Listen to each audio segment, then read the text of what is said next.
Саламатсыңарбы, окуучуларым? Каникул күндөрүңөрдү көңүлдүү өткөрүп жатасыңарбы? Бүгүн биз силер менен адам жана коом сабагынан айлана чөйрөнү коргоо темасын өтөбүз. Бул сабакта айлана чөйрөнү коргоо эмне үчүн негизги маселелерден болуп саналат, анын бузулуу себептери кайсылар жана жаратылышты коргоо чаралары жөнүндө үйрөнөбүз.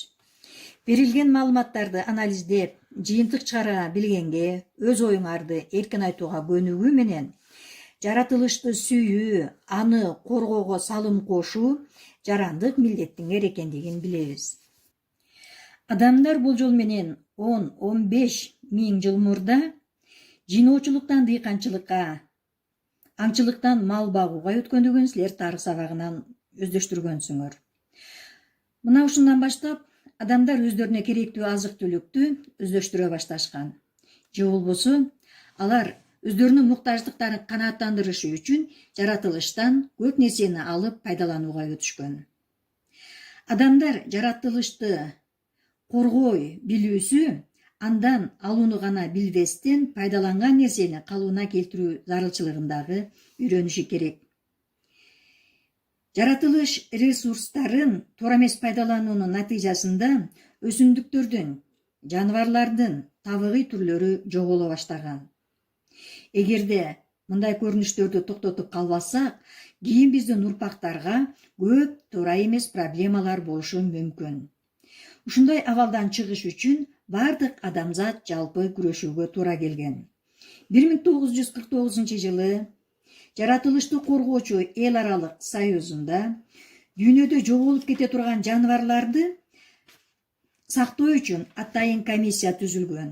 Же болбосо бул комиссия кызыл түстөгү китепке кирген жаныбарларды өлтүрүүгө тыюу салган. Азыр балдар биз ушул кызыл китепке кирген жаныбарлар жөнүндө кызыктуу материал менен таанышалы.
Жоголуп бараткан өсүмдүктөр менен жаныбарларды коргоо үчүн юридикалык документ болуп эсептелинип калды.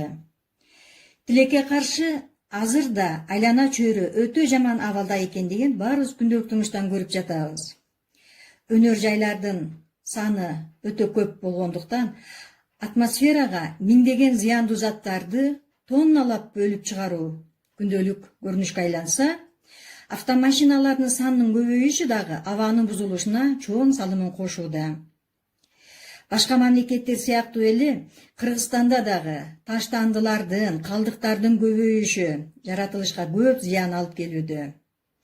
Дүйнөнүн көптөгөн өлкөлөрүндө айлана чөйрөнү коргоо жөнүндө мыйзамдар кабыл алынган. Азыр балдар, жаратылышты биз кантип күндөлүк турмушта коргой алабыз? Мына ушул жөнүндө көрүнүштөр менен таанышалы.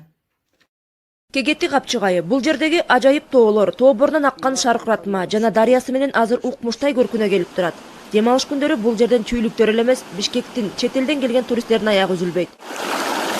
Мына ушул кооздукка андагы таштандылар көлөкө түшүрөт. Бул тоого эс алып келгендердин жеке маданияты менен жаратылышка болгон жапайы түшүнүгүнөн кабар берет. Негизинен эс алуучулар ушул шаркыратмага келет.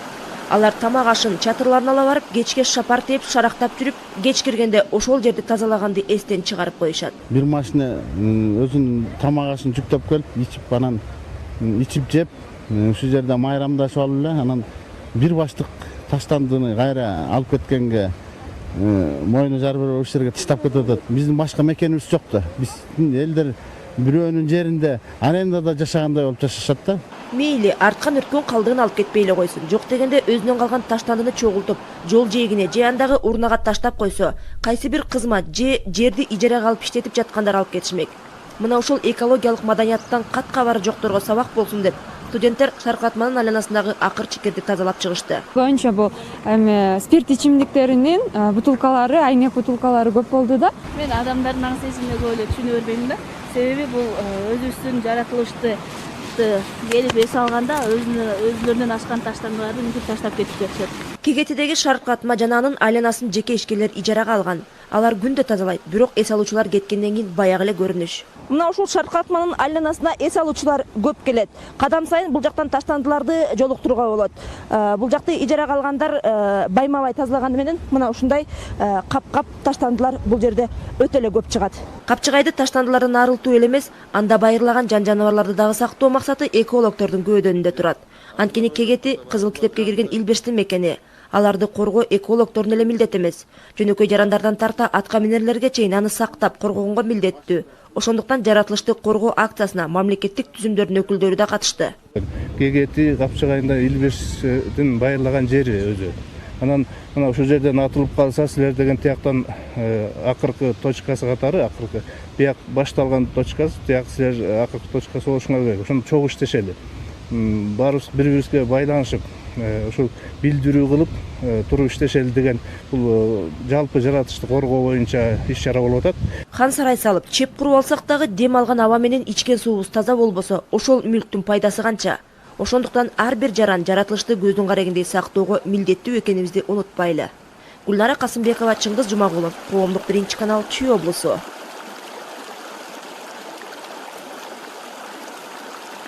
Борбордук Азиядагы табигый жаратылышы жакшы сакталган аймак катары таанымал.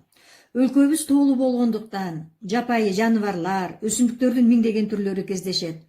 Өлкөдөгү өсүмдүктөр менен жаныбарларды коргоо үчүн алардын баалуу, сейрек, азайып бара жаткан түрлөрүн Кыргызстандын Кызыл китебине каттагандыгын силер жана тааныштыңар. Жалпысынан Кыргызстандагы Кызыл китепке сүт эмүүчү жаныбарлардын 27 түрү, канаттуулардын 53, балыктын 8 түрү, өсүмдүктөрдүн 89 түрү катталган.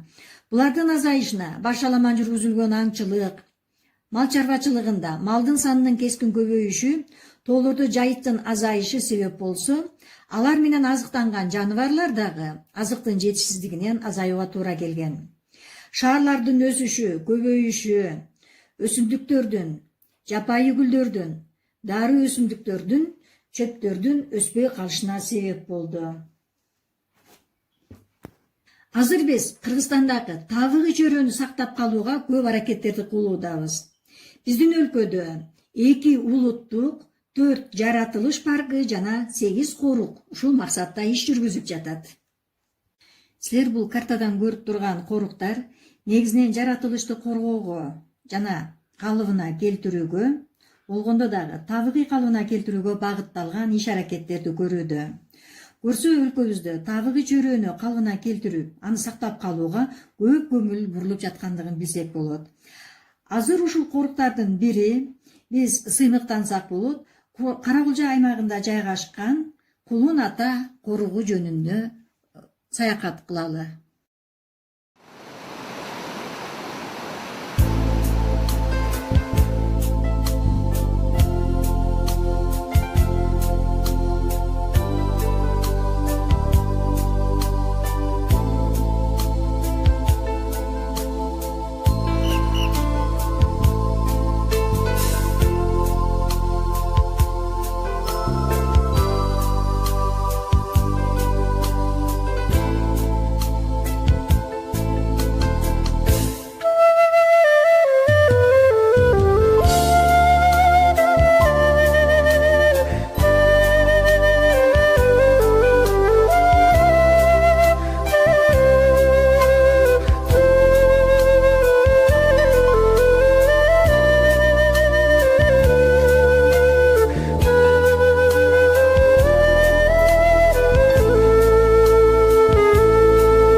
Эми балдар, өтүлгөн тема боюнча үй тапшырмасын берейин.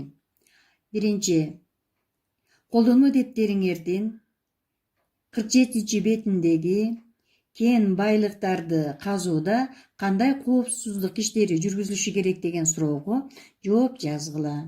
Анан кызыл китепке киргизилген жаныбарлардын, өсүмдүктөрдүн сүрөттөрүнөн тартсаңар болот.